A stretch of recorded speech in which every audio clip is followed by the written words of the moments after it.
معزز ویورز اور سامعین السلام علیکم۔ جیسا کہ آپ جانتے ہیں کہ ہم ہیکل سلیمانی کے ناول کا مطالعہ کر رہے ہیں۔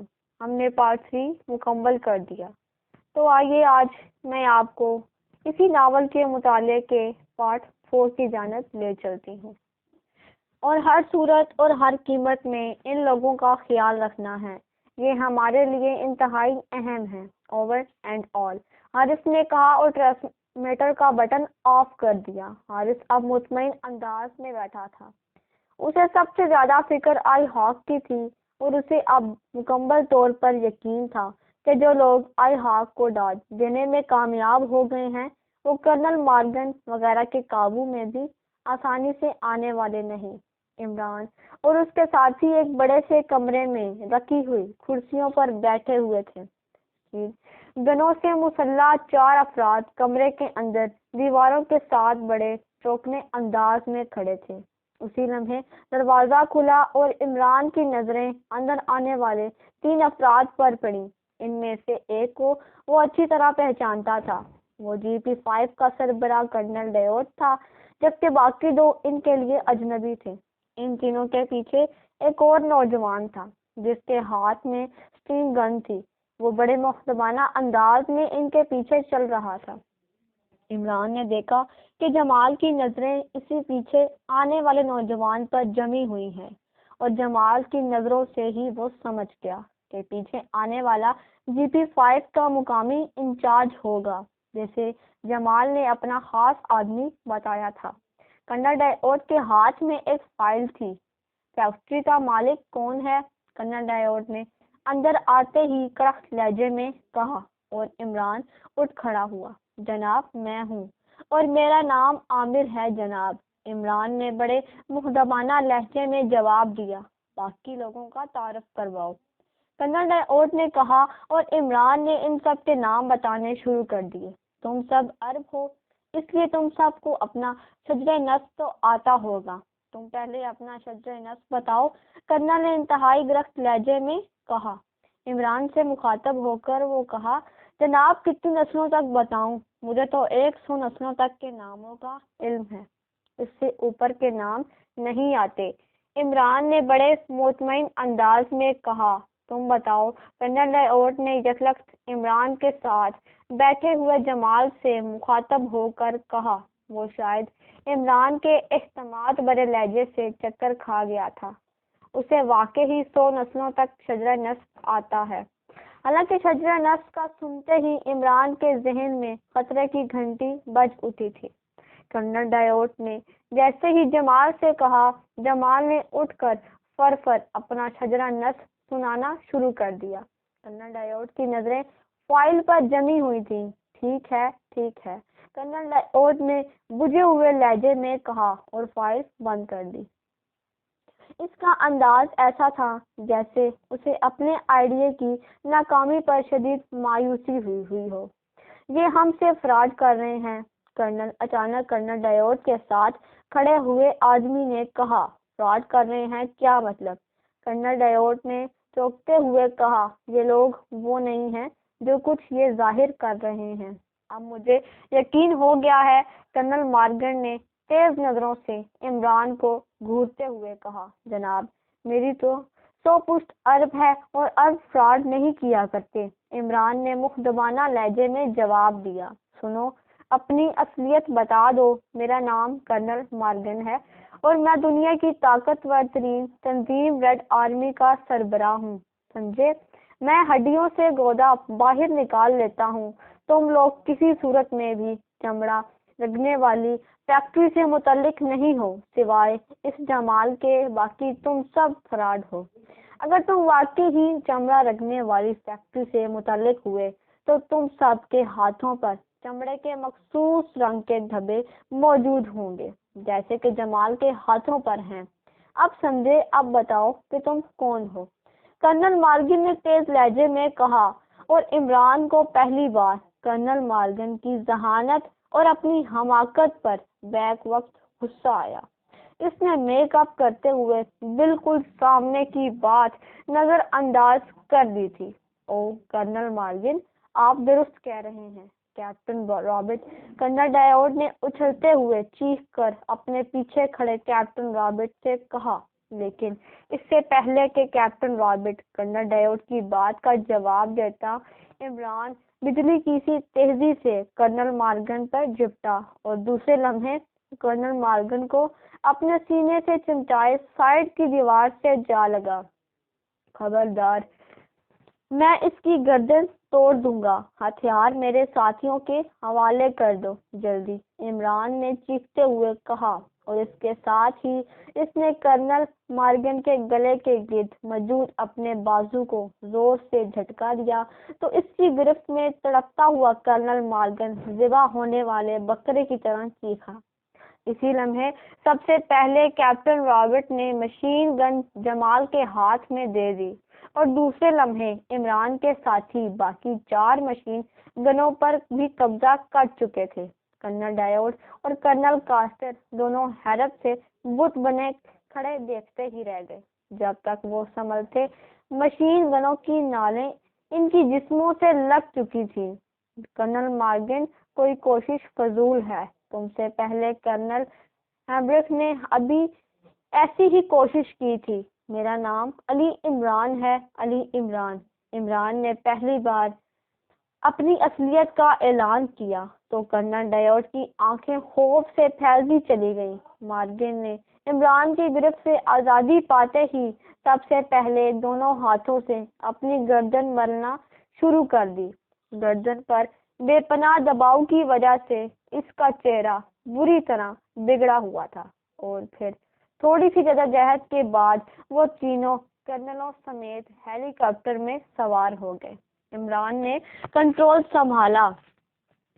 سنو کیپٹن، اگر تم چاہتے ہو کہ تمہارے یہ تینوں سربراہ صحیح سلامت رہیں تو ہمارے اس طرح جانے کی کسی کو اطلاع نہ کرنا، ورنہ میں ان کی ہڈیاں توڑ کر انہیں بلندی سے نیچے دھکیل دوں گا، عمران نے چیخ کر کیپٹن رابرٹ سے کہا، اور دوسرے لمحے اس نے ہیلی کاپٹر کو اوپر اٹھا دیا۔ اس کا انجن پہلے ہی چلایا جا چکا تھا۔ چند لمحوں بعد یہ تیز رفتار ہیلی کاپٹر فضا کی بلندیوں پر پہنچ چکا تھا۔ اسرائیل کی ملٹری انٹیلیجنس کا کرنل کاسٹر، ریڈ آرمی گرفتار مارگن اور GP5 کرنل ڈائیوڈ سیکرٹ سروس پاکیشیا کے ممبر کے درمیان پھنسے ہوئے بیٹھے تھے۔ ان کی تلاشی لے لی گئی تھی۔ ان کے پاس کوئی ہتھیار موجود نہ تھا۔ شاید اپنے ہیڈ کوارٹر میں انہیں یہ خیال بھی نہ آیا تھا کہ وہ اس طرح بے بس ہو سکتے ہیں، اس لیے انہوں نے ریوالور تک رکھنے کی ضرورت نہ سمجھی تھی۔ تینوں کرنلوں کے چہرے ستے ہوئے تھے، یوں لگتا تھا جیسے موت نے ان پر سایہ کر رکھا ہو۔ انہیں اچھی طرح معلوم تھا کہ ان تینوں کی موت اسرائیل کے لیے ایک بہت بڑا دھچکا ثابت ہوگی۔ اس کے ساتھ ساتھ انہیں یہ بھی معلوم تھا کہ اگرچہ کیپٹن رابرٹ ان کے اس طرح اغوا ہونے کی اطلاع نہ بھی دے، تب بھی آئی ہاک کی طرف سے یہ اطلاع فضائیہ کے مین ہیڈ کوارٹر تک پہنچ چکی ہوگی، کیونکہ آئی ہاک کا اصل ریسیونگ سیٹ فضائیہ کے ہیڈ کوارٹر میں ہی تھا۔ موجودہ ہیڈ کوارٹر میں تو عارضی انتظامات کیے گئے تھے۔ تم ہمارے ساتھ کیا سلوک کرنا چاہتے ہو؟ کرنل مارگن نے چند لمحوں کی خاموشی کے بعد پوچھا۔ جیسا سلوک تم چاہو گے، عمران نے مختصر سے لفظوں میں جواب دیا، اور پھر اس سے پہلے کہ کوئی اور بولتا، اچانک عمران کو جنگی جہازوں کا ایک پورا اسکواڈرن ہیلی کاپٹر کی طرف بڑھتا ہوا دکھائی دیا۔ اس نے ہونٹ مینچ لیے۔ اس کا خیال تھا کہ چونکہ کیپٹن رابرٹ فلسطینیوں کے ساتھ ملا ہوا ہے، اس لیے وہ اطلاع نہ دے گا اور وہ آسانی سے ابیب کے گرد و نواح میں پہنچ جائیں گے۔ لیکن جنگی جہازوں کی آمد بتا رہی تھی کہ فضائیہ کو اطلاع دے دی گئی ہے۔ اسی لمحے جنگی جہازوں نے ہیلی کاپٹر کو چاروں طرف سے گھیر لیا۔ ان کا انداز بے حد جارحانہ لگ رہا تھا۔ ہیلو پائلٹ، ہیلی کاپٹر کو ہماری رہنمائی میں لے چلو، ورنہ ہیلی کاپٹر تباہ کر دیا جائے گا۔ ٹرانسمیٹر پر ایک سخت آواز ابھری، سنو ریڈ آرمی اور GP5 اور ایک اور کرنل جو یقیناً ان جیسی اہمیت رکھتا ہوگا ہمارے یرغمال میں۔ اگر تم نے ہیلی کاپٹر ہٹ کیا تو نتیجہ تم سمجھ سکتے ہو۔ عمران نے ٹرانسمیٹر آن کرتے ہوئے جواب دیا، ہمیں صدر مملکت کی طرف سے احکامات مل چکے ہیں۔ اگر تم ہماری مرضی پر نہ چلے تو ان سربراہوں کی پرواہ کیے بغیر ہیلی کاپٹر ہٹ کر دیا جائے گا۔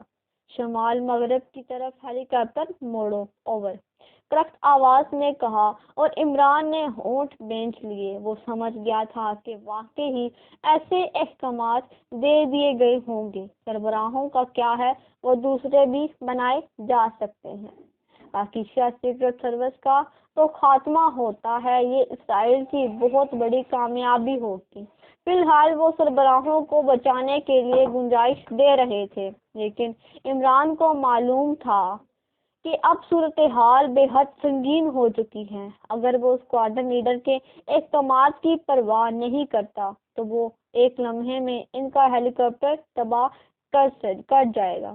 اگر ان کی مرضی کے مطابق کہیں اترتا ہے تو پھر بھی ان کے زندہ بچ نکلنے کے امکانات نہ ہونے کے برابر تھے۔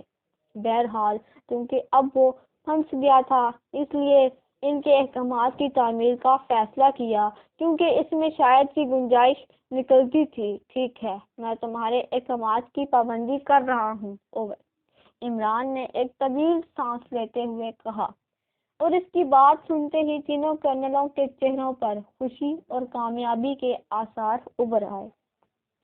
عمران ہیلی کاپٹر اڑاتا ہوا شمال مغرب کی طرف اڑا جا رہا تھا۔ جنگی طیاروں نے اسے ہر طرف سے گھیر رکھا تھا کہ اچانک ٹرانسمیٹر پر ایک آواز ابھری، ہیلو ہیلو، میں اسکواڈرن لیڈر بول رہا ہوں، ہم نے تمہیں اتارنے کا فیصلہ کیا ہے، لیکن درختوں کے جھنڈ سے تم نے خود بچنا ہے، اوور۔ یہ آواز پہلی آواز سے مختلف تھی اور جمال اس آواز کو سنتے ہی چونک پڑا۔ ہیلو، یہ کون بول رہا تھا؟ یہ کس نے کال کی ہے تمہیں، اوور۔ اچانک وہی کرخت آواز ابھری، اس بار اس کے لہجے میں حیرت نمایاں تھی، مجھے کیا معلوم کون بول رہا تھا، تمہارا ہی کوئی ساتھی ہوگا، اوور، عمران نے تلخ لہجے میں کہا۔ عمران صاحب، یہ عاطف کی آواز ہے، ریڈ 5 کا نمبر ہے، یہ آواز پہچانتا ہوں، اچانک جمال نے چیخ کر کہا۔ ٹھیک ہے، میں سمجھ گیا ہوں، تم خاموش رہو۔ عاطف یقیناً ذہین آدمی ہے، اور اب ان تینوں کرنلوں کے منہ بند رکھنا، یہ بول نہ سکیں۔ عمران نے مڑ کر کہا۔ ہیلی کاپٹر تیزی سے آگے بڑھا جا رہا تھا کہ اچانک اسے جھٹکے لگنے لگے تینوں کرنلوں کے منہ میں۔ اس دوران میں عمران نے فوراً رومال ٹھونس دیے تھے۔ ہیلو ہیلو، میرے ہیلی کاپٹر میں کچھ خرابی ہو گئی ہے، کتنی دور اور جانا ہے، اوور۔ عمران نے ٹرانسمیٹر آن کر کے پریشان ہوتے ہوئے کہا، تم بلندی کم کرو، خرابی دور ہو جائے گی، بس اب تھوڑا فاصلہ رہ گیا ہے، سنو، کوئی چکر بازی نہ کرنا ورنہ ایک لمحے میں فائر کھول دیا جائے گا، اوور۔ دوسری طرف سے کرخت آواز نے جواب دیا، ٹھیک ہے، میں نے چکر بازی کر کے مرنا نہیں، اوور۔ عمران نے سر ہلاتے ہوئے کہا، لیکن اس کے لبوں پر مسکراہٹ رنگنے لگی تھی۔ وہ اپنے مقصد میں کامیاب ہو گیا تھا۔ اس نے مخصوص قسم کے جھٹکے جان بوجھ کر پیدا کیے تھے تاکہ بلندی کم کرنے کا جواز پیدا کیا جا سکے، کیونکہ عاطف کا مخصوص پیغام وہ سمجھ گیا تھا کہ اس نے ہیلی کاپٹر کسی درختوں کے جھنڈ میں یکلخت اتارنا ہے۔ اس کے لیے کم بلندی ضروری تھی تاکہ جنگی جہازوں کے ڈاٹ دیا جا سکے۔ ویسے بھی اگر عاطف کا پیغام نہ آتا تو اس نے اس قسم کا کھیل کھیلنے کا فیصلہ کر لیا تھا، اسے صرف آبادی کی قربت کا انتظار تھا، ورنہ ریگستان میں اور پیدل زیادہ دور نہ جا سکتے تھے۔ عمران نے ہیلی کاپٹر کی بلندی کم کرنا شروع کر دی۔ وہ اسے جان بوجھ کر ایسی بلندی پر لے آیا تھا کہ جنگی جہازوں کو آسانی سے ڈاٹ دیا جا سکے۔ تم بہت نیچے جا رہے ہو، اوپر اٹھاؤ ہیلی کاپٹر کو، اوور۔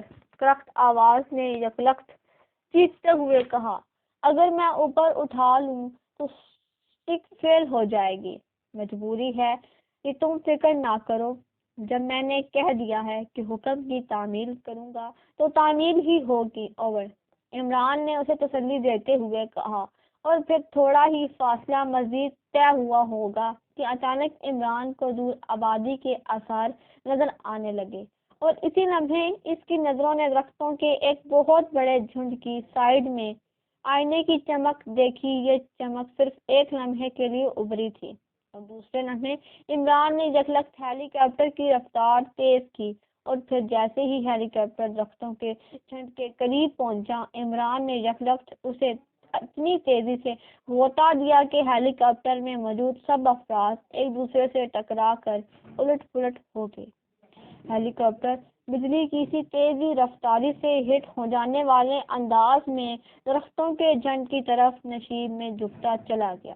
کیا کہہ رہے ہو؟ درختوں سے ٹکرا جاؤ گے، اوور، درخت آواز چیختے ہوئے کہا۔ میں سنبھال رہا ہوں، اوور، عمران نے بھی جواب میں چیختے ہوئے کہا، اور اس نے ہیلی کاپٹر کو ایک لمحے کے لیے سیدھا کیا، لیکن دوسرے لمحے پھر پہلے سے بھی زیادہ زوردار انداز میں غوطہ دیا، اور اس بار وہ اپنے مقصد میں کامیاب ہو گیا۔ جنگی جہازوں کا اسکواڈرن تیز رفتاری کی وجہ سے درختوں کے اوپر سے اڑتا ہوا آگے بڑھ گیا، اور دوسرے لمحے عمران نے ہیلی کاپٹر کو انتہائی تیز رفتاری سے نیچے کرتے ہوئے درختوں کے جھنڈ کے ساتھ ہی زمین پر اتار دیا۔ نیچے اترو جلدی، عمران نے ہیلی کاپٹر نیچے اتارتے ہوئے چیخ کر کہا، اور پھر خود باہر چھلانگ لگا دی۔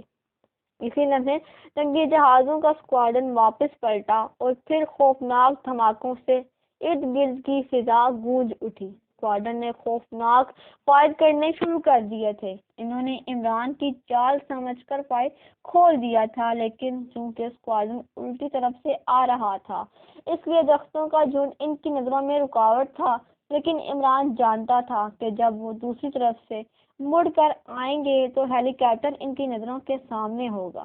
دھماکے ہوتے ہی عمران اور اس کے ساتھی بجلی کی سی تیزی سے ہیلی کاپٹر سے نکلے۔ انہوں نے تینوں کرنلوں کو بھی باہر کھینچنے کی کوشش کی، لیکن تینوں نے مزاحمت شروع کر دی۔ ایک میزائل ہیلی کاپٹر کے بالکل قریب پھٹا۔ اس میزائل کے پھٹنے سے ہی سیکرٹ سروس کے ممبران نے ان کرنلوں کو چھوڑ کر نیچے چھلانگ لگا دی، اور دوسرے لمحے وہ بے تحاشا دوڑتے ہوئے درختوں میں گھس گئے۔ کیونکہ ایک جنگی جہاز تیزی سے پلٹ کر واپس آ رہا تھا، ادھر اسی لمحے درختوں کی آڑ سے تین نوجوانوں نے نکل کر چیختے ہوئے کہا، اور عمران سمیت سب دوڑتے ہوئے اس کے پیچھے بڑھنے لگے۔ وہ انتہائی تیز رفتاری سے دوڑتے ہوئے مغرب کی طرف بڑھے جا رہے تھے۔ اب درختوں کے ذخیرے بہت بمبوں اور میزائلوں کی بارش شروع ہو گئی تھی، لیکن اس کا زیادہ زور ذخیرے کے درمیانی علاقے پر تھا۔ وہ سب بے تحاشا دوڑتے ہوئے ذخیرے کے آخری حصے میں پہنچے تو وہاں تین کاریں موجود تھیں جو درختوں کے اندر چھپا کر کھڑی کی گئی تھیں، لیکن کاروں کو ابھی باہر نہ نکالا جا سکتا تھا کیونکہ جنگی جہازوں نے لازماً ان پر بمباری شروع کر دینی تھی۔ اور پھر وہ کاروں کے قریب پہنچے ہی تھے کہ یکلخت بمباری ختم ہو گئی۔ عمران تیزی سے سائیڈ میں موجود ایک اونچے درخت کی طرف دوڑا، اور چند ہی لمحوں میں وہ درخت پر کسی بندر کی طرح چڑھتا گیا۔ بلندی پر پہنچ کر اس نے دیکھا کہ جنگی جہاز واپس جا رہے تھے، البتہ وہی ہیلی کاپٹر اوپر فضا میں منڈلا رہا تھا جس پر وہ لوگ آئے تھے۔ اس نے ہونٹ کھینچ لیے۔ وہ صورتحال سمجھ گیا تھا، یا تو تینوں کرنل بچ گئے تھے یا کم سے کم ان میں سے ایک کرنل بچ گیا تھا۔ بہرحال وہ ہیلی کاپٹر فضا میں ان کی نگرانی کے لیے موجود تھا، اور جنگی جہازوں کا اسکواڈرن ان کرنلوں کی ٹرانسمیٹر کال پر ہی واپس ہو گیا ہوگا تاکہ قریب آبادی سے جی پی 5 یونٹ آرمی کی جیپیں اس ذخیرے کی طرف بھیجی جائیں۔ اس وقت تک ہیلی کاپٹر ان کی نگرانی کرتا رہے، اس طرح وہ حملہ آور جیپوں کو ان کی نشاندہی کرا سکتا تھا۔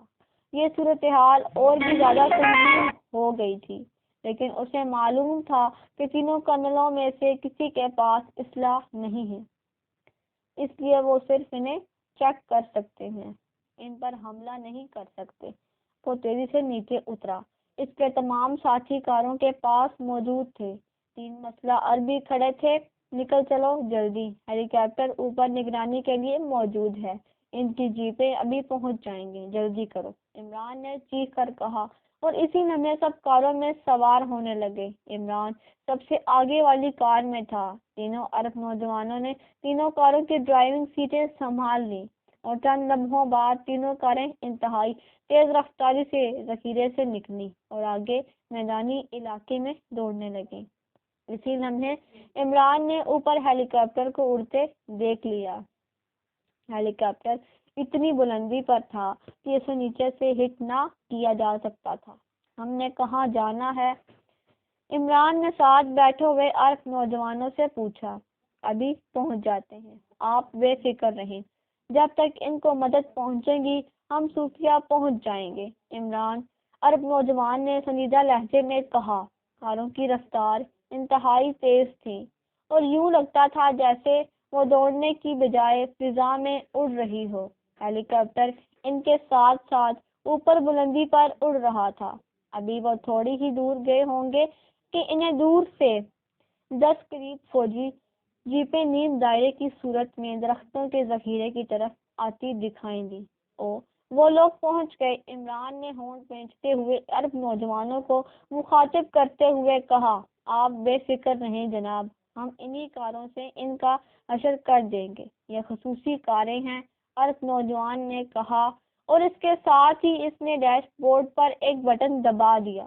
بکھر جاؤ، ایکشن، دشمن آ رہا ہے۔ نوجوان نے بٹن آن کرتے ہی چیخ کر کہا، مجھے اسٹین گن دینا۔ عمران نے مڑ کر پیچھے بیٹھے ہوئے کیپٹن شکیل سے کہا، اور دوسرے لمحے اسٹین گن ان کے ہاتھوں میں تھی۔ اسٹین گن چلانے کی ضرورت نہیں سر، ابھی آپ دیکھیں ہم پورا انتظام کر کے آئے ہیں، عرب نوجوان نے کہا۔ جیپیں اب تیزی سے کاروں کے قریب آتی جا رہی تھی۔ فائر کرو، نوجوان نے ایک بار پھر بٹن دبا کر چیختے ہوئے کہا، اور ساتھ ہی اس نے کلچ کے ساتھ ایک موجود بٹن پر زور سے پیر مارا، اور عمران یہ دیکھ کر حیران رہ گیا کہ دوسرے لمحے کار کے فرنٹ بمپر کے نیچے سے ایک سرخ رنگ کا میزائل فائر ہوا، جو ترچھا ہو کر پہلے اونچا بیٹھا اور پھر تیزی سے نیچے زمین کی طرف آیا۔ اسی طرح دوسری کاروں سے بھی میزائل فائر ہوئے۔ تینوں میزائل جیپوں سے کچھ پہلے زمین پر پڑے اور پھر خوفناک دھماکوں سے پھٹ گئے۔ فائر، نوجوان نے ایک بار پھر بٹن دبا کر چیختے ہوئے کہا، اور ساتھ ہی اسی بٹن کو دوبارہ پریس کیا۔ کاریں چونکہ اس رفتار سے آگے بڑھی جا رہی تھیں، اس لیے اس بار میزائل ٹھیک نشانوں پر پڑے اور خوفناک دھماکوں کے ساتھ انسانی چیخیں بھی سنائی دیں۔ ہر طرف نارنجی رنگ کا دھواں اور شعلے پھیل گئے، تمام جیپیں اس دھوئیں میں غائب ہو چکی تھیں۔ نوجوان نے تیزی سے اپنے کار کا رخ موڑا اور باقی کاریں بھی سائیڈوں پہ ہٹتی چلی گئیں۔ چند لمحوں بعد وہ اس دھوئیں اور آگ والے مقام کے قریب سے انتہائی تیز رفتاری سے گزرے تو پھر عمران نے دیکھا کہ ہر طرف جیپوں کا ملبہ پھیلا ہوا تھا اور انسانی جسم آگ میں لپٹے ہوئے چند لمحوں کے لیے ادھر ادھر دوڑتے اور پھر آگ ہی میں ڈھیر ہو جاتے۔ یوں لگ رہا تھا جیسے انسانی روپ میں شعلے موت کا رقص پیش کر رہے ہوں۔ ان سرخ رنگ کے میزائلوں نے واقعی ہی جیپوں پر قیامت توڑ دی تھی۔ کاریں اب ان جیپوں کے ملبے کو پیچھے چھوڑتی ہوئی آگے بڑھی جا رہی تھی۔ ہیلی کاپٹر ابھی تک ان کے سروں پر پرواز کر رہا تھا۔ اوپر دیکھتے ہی دیکھتے وہ آبادی میں داخل ہو گئے۔ چند لمحوں بعد تینوں کاریں ایک پرانی سی زرعی فارم نما عمارت میں داخل ہو گئیں۔ ہیلی کاپٹر اب فارم کے اوپر پہنچ چکا تھا، لیکن کاریں عمارت کے کافی دور تک پھیلے ہوئے شیڈ کے نیچے کھڑی تھیں۔ اندر جائیے، ڈرائیور نے کہا، اور عمران کار کا دروازہ کھول کر نیچے اترا اور تیزی سے دوڑ کر عمارت کے اندر داخل ہو گیا۔ باقی ساتھی بھی کاروں سے اتر کر عمران کے پیچھے دوڑے۔ اندر ایک ہال نما کمرہ تھا جس کی چھت اور دیواریں ٹوٹی ہوئی تھیں۔ ان سب کے اندر پہنچتے ہی ایک دیوار درمیان سے شق ہوئی اور ایک عرب نوجوان باہر آ گیا۔ جلدی آئیے جلدی، اس نوجوان نے واپس مڑتے ہوئے کہا، اور عمران اور اس کے ساتھی جلدی سے خلا پار کر گئے۔ دوسری طرف ایک سنگ کا دھانا تھا جو نشیب کی طرف جا رہی تھی۔ اب نوجوان انہیں ہمراہ لیے اس رنگ میں دوڑتا گیا۔ سنگ نے وہ دو جگہ سے موڑ کاٹا اور پھر اونچی ہونی شروع ہو گئی۔ چند لمحوں بعد وہ سب ایک اور کمرے میں پہنچ چکے تھے جہاں دو نوجوان بڑی بے چینی کے عالم میں کھڑے تھے۔ آئیے جناب جلدی، ان دونوں نوجوانوں نے کہا، اور وہ سب دوڑتے ہوئے کمرے سے نکل کر سامنے برآمدے میں پہنچ گئے جس کے ساتھ ایک بڑے فوجی ٹرک کا پچھلا حصہ نظر آ رہا تھا۔ یہ حصہ کھلا ہوا تھا۔ جلدی سے اس میں سوار ہو جائیں، جلدی پلیز، ابھی ہر طرف ناکہ بندی ہو جائے گی، عرب نوجوان نے کہا، اور عمران اور اس کے ساتھی دوڑتے ہوئے ٹرک میں سوار ہو گئے۔ عرب نوجوان نے دروازہ باہر سے بند کیا، پھر چند لمحے کھٹکھاسا ہوتا رہا۔ اس کے بعد ٹرک حرکت میں آ گیا۔ وہ سب ٹرک کے اندر بیٹھے ایک دوسرے کو معنی خیز نظروں سے دیکھ رہے تھے۔ ٹرک مسلسل حرکت میں تھا، پھر ٹرک رک گیا اور عمران کو باہر سے مدھم سی آوازیں سنائی دیں۔ کسی نے ٹرک کے پچھلے دروازے پر کھٹپٹ کی۔ عمران اور اس کے ساتھیوں کے اعصاب تن گئے، لیکن پھر خاموشی طاری ہو گئی اور چند لمحوں بعد ٹرک پھر حرکت میں آ گیا۔ اس بار اس کی رفتار پہلے سے تیز تھی۔ تقریباً آدھے گھنٹے تک مسلسل سفر کرنے کے بعد ٹرک کی رفتار آہستہ ہونا شروع ہو گئی اور پھر وہ رک گیا۔ چند لمحوں بعد پچھلے دروازے پر ایک بار پھر کھٹپٹ سنائی دی اور پھر دروازہ کھلا۔ عمران یہ دیکھ کر حیران رہ گیا کہ باہر ایک باوردی فوجی کھڑا تھا جس کی سائیڈ پر سرکاری اسٹین گن لٹکی ہوئی تھی۔ جلدی باہر آئیے، ہم سڑک پر ہیں، اس فوجی نے تیز لہجے میں کہا، اور عمران اور اس کے ساتھی باہر کود گئے۔ واقعی ہی وہ ایک صحرا کے کنارے پر کھڑے تھے۔ سامنے درختوں کا جھنڈ کراس کریں گے تو اس کے بعد خاکی رنگ کی عمارت آئے گی، اس میں چلے جائیں، وہاں آپ کے منتظر ہیں بوس، فوجی نے جلدی سے ٹرک کا دروازہ بند کرتے ہوئے کہا، اور عمران اس کے ساتھی بجلی کی سی تیزی سے دوڑتے ہوئے سڑک کے کنارے درختوں کے جھنڈ میں گھس گئے۔ درختوں کے اختتام پر واقعی ہی سامنے ایک خاکی رنگ کی عمارت تھی۔ اس عمارت کے گرد ہر طرف کھیت پھیلے ہوئے تھے۔ عمارت کا مین گیٹ کھلا ہوا تھا اور گیٹ میں ایک لمبا ترنگا اور بھرے ہوئے جسم کا عرب نوجوان کھڑا تھا۔ عمران اور اس کے ساتھی گیٹ پر پہنچ گئے۔ خوش آمدید جناب، میرا نام عاطف ہے، گیٹ پر کھڑے ہوئے نوجوان نے مسکراتے ہوئے کہا۔ یہ جیل تو نہیں عاطف صاحب؟ عمران نے ٹھٹکتے ہوئے پوچھا۔ جیل کیا مطلب؟ یہ تو میرا ہیڈ کوارٹر ہے، عاطف نے حیران ہو کر کہا۔ او اچھا، میں سمجھا یہ جیل ہے۔ ہمارے ہاں جیلوں پر خوش آمدید کے بورڈز لگائے جاتے ہیں اور گیٹ پر ایک سپاہی آنے والوں کو خوش آمدید کہتا رہتا ہے۔ انہیں معلوم ہوتا ہے کہ نئے قیدیوں سے زیادہ رشوت مل سکتی ہے، عمران نے معصوم سے لہجے میں جواب دیا، اور عاطف کھلکھلا کر ہنس پڑا۔ خوب، واقعی ہی آپ کا حوصلہ قابل داد ہے، منادن حالات سے گزر کر آپ یہاں تک آئے ہیں، آدمی پریشان ہو جاتا ہے۔ عاطف نے ہنستے ہوئے تعریف بھرے لہجے میں کہا۔ اچھا، تو ہم حالات سے گزر کر یہاں آئے ہیں، واہ اچھا نام ہے، عمران نے آنکھیں پھاڑتے ہوئے کہا، اور اب وہ چلتے ہوئے عمارت کے اندر داخل ہو چکے تھے۔ عمارت کے برآمدے میں 4 مسلح عرب نوجوان کھڑے تھے۔ نام؟ کس کا نام؟ عاطف ایک بار پھر چونک پڑا۔ اس علاقے کا نام جہاں سے ہم گزر کر آئے ہیں، عمران نے ایک بار پھر معصوم سے لہجے میں کہا، اور عاطف کے حلق سے نکلنے والے قہقہے سے وہ کمرہ گونج اٹھا جس میں وہ سب داخل ہو رہے تھے۔ آپ واقعی ہی انتہائی دلچسپ آدمی ہیں، عاطف نے مسکراتے ہوئے کہا۔ آدمی؟ اور شکریہ، آپ کی نظریں واقعی ہی اس قدر شناس ہیں، ورنہ میرے ساتھی تو مجھے آدمی مانتے ہی نہیں، عمران نے ایک کرسی پر بیٹھتے ہوئے کہا۔